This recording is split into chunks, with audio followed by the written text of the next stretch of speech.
Boa tarde a todos, meu nome é Guilherme, sou professor de Química aqui da Oficina do Estudante e hoje a gente vai fazer uma videoaula sobre isótopos.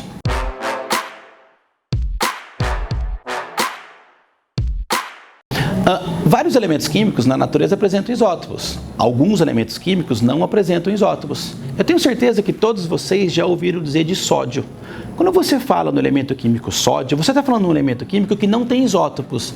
Isso significa que na natureza todos os átomos de sódio têm a mesma massa.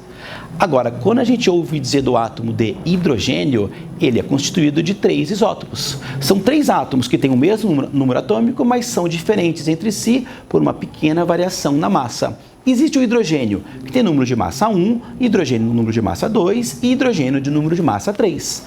Quando a gente pega uma substância que contém átomos de hidrogênio, essa substância contém os isótopos 1, 2 e 3 do hidrogênio.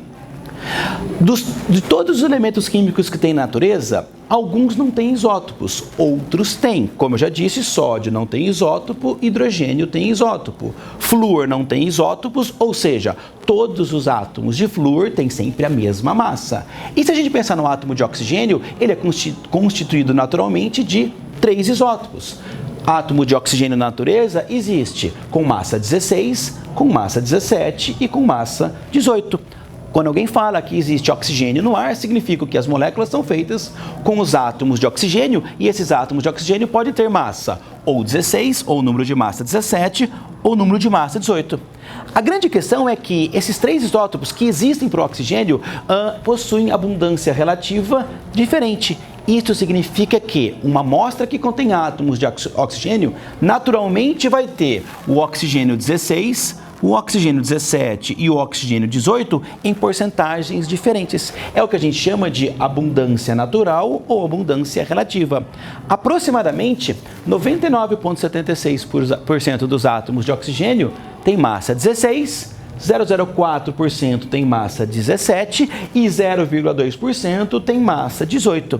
E é por isso que quase todo aluno sabe, desde o primeiro colegial, que como essas quantidades desses átomos são muito pequenos, estes isótopos existem em pequenas quantidades, a gente diz para vocês que o número de massa do oxigênio é 16, simplesmente porque ele tem absolutamente disparadamente a maior quantidade. Então, a massa atômica média do oxigênio, a massa atômica do elemento oxigênio será 16.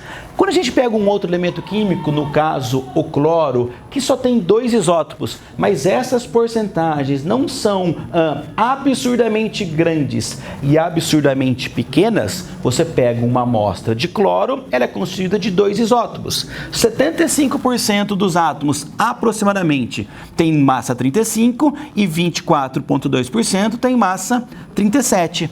Isso significa que 3/4 dos átomos de cloro, aproximadamente, tem esta massa e 1/4 dos átomos de cloro tem esta massa. Isto significa que, ao se utilizar uma amostra de cloro, alguns terão massa 35 e outros terão massa 37. Aproximadamente 3/4 dos átomos e 1/4 dos átomos. Reparem que essas porcentagens, existe o mais abundante e o menos abundante, só que essas quantidades não são absurdamente grandes, quase que 100% e quase que nada. A quantidade de átomos de cloro de um número de massa 37 não é desprezível. Isto significa que, quando você pega uma amostra de cloro, é necessário que você saiba a massa atômica média dos átomos de cloro. E a massa atômica média dos átomos de cloro, na verdade, vai ser um cálculo matemático que a gente chama de média ponderada, que vai levar em conta as massas de cada um dos isótopos e as suas porcentagens relativas. E é isso que eu coloquei aqui, ó. Para que você calcule a massa atômica média do elemento químico cloro, ou para que você calcule a massa atômica média de qualquer elemento que tenha isótopos, você vai fazer uma média ponderada levando em conta os 2 números de massa dos elementos químicos, que no caso o cloro, número de massa 35 e 37, e as suas porcentagens relativas. Então, ao se calcular essa média ponderada com os números de massas e as suas porcentagens, a gente chega num resultado médio de 35,4. Este é o número de massa médio, a massa média do elemento químico cloro. E é esta massa que é colocada sempre na tabela periódica, porque quando você consulta essa tabela periódica, você vai achar que o número atômico do cloro é 17 e o número de massa é 35,4. Este número ele é obtido através de um cálculo de uma média ponderada dos dois isótopos que tem o elemento químico cloro.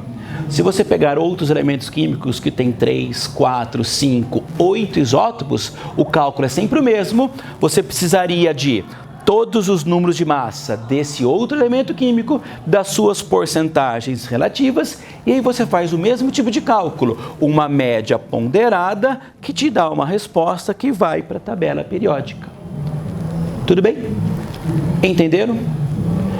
Isótopo não é um assunto tão difícil assim. Alguns elementos químicos têm isótopos e quando esse elemento químico tem isótopos, você tem que calcular o número de massa média.